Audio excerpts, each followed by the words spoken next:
Bonjour, ceci est toujours dans la suite des bases.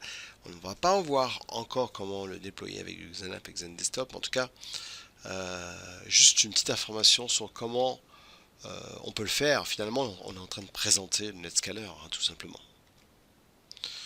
Donc, comment on intègre le Netscaler avec du XenApp et du XenDesktop? Il est évident que là, il y a l'intérêt premier puisque je vais me connecter de l'extérieur à travers me connectant HTTPS à mon Netscaler et mon Netscaler va se connecter à mon storefront ou pas puisque je peux installer le storefront sur le Netscaler.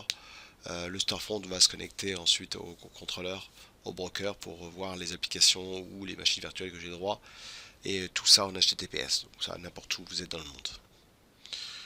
Je peux l'intégrer facilement grâce en fait compte à toujours pareil, vous avez dans le Netscaler une partie XenApp et XenDesktop. Vous pouvez donc intégrer très facilement. N'oubliez pas que Netscaler est un produit qui peut s'installer sans Citrix, XenApp et XenDesktop, hein. C'est vraiment une solution pour vous connecter à vos applications web, que ce soit même avec Exchange ou avec SharePoint à travers ce boîtier qui concurrence les autres boîtiers comme Cisco, Juniper, F5, etc. Alors je vais vous connecter sur l'interface pour vous montrer de quoi il s'agit. Me revoilà là-dessus. Donc dans la configuration ici, si je ferme ça dans le système, vous avez ici la possibilité de le configurer avec d'autres produits. Donc vous voyez que je peux l'intégrer avec du XenApp et du XenDesktop et même du XenMobile. Donc ici, euh,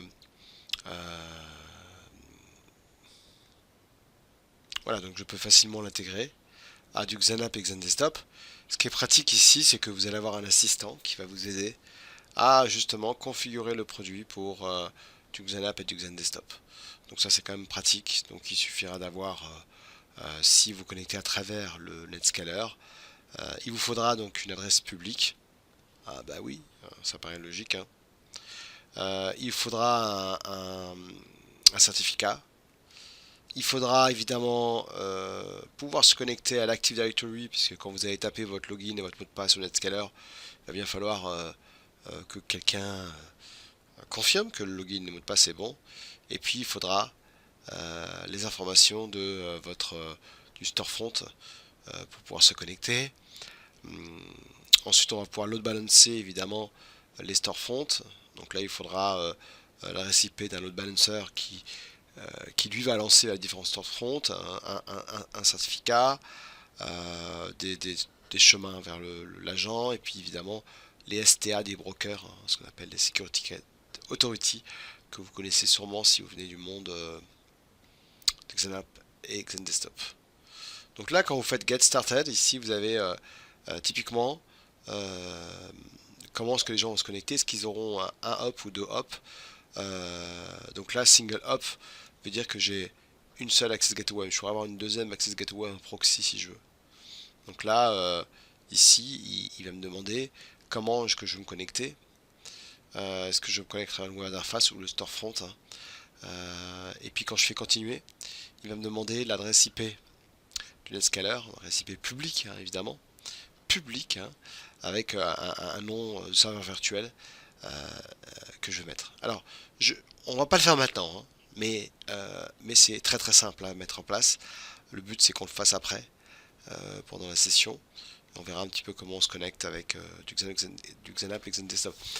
Si vous avez, alors il existe une formation, enfin la formation, une formation Citrix sur la dernière version de XenApp et XenDesktop, qui doit être la CXD 300, dans lequel on voit justement comment intégrer Netscaler.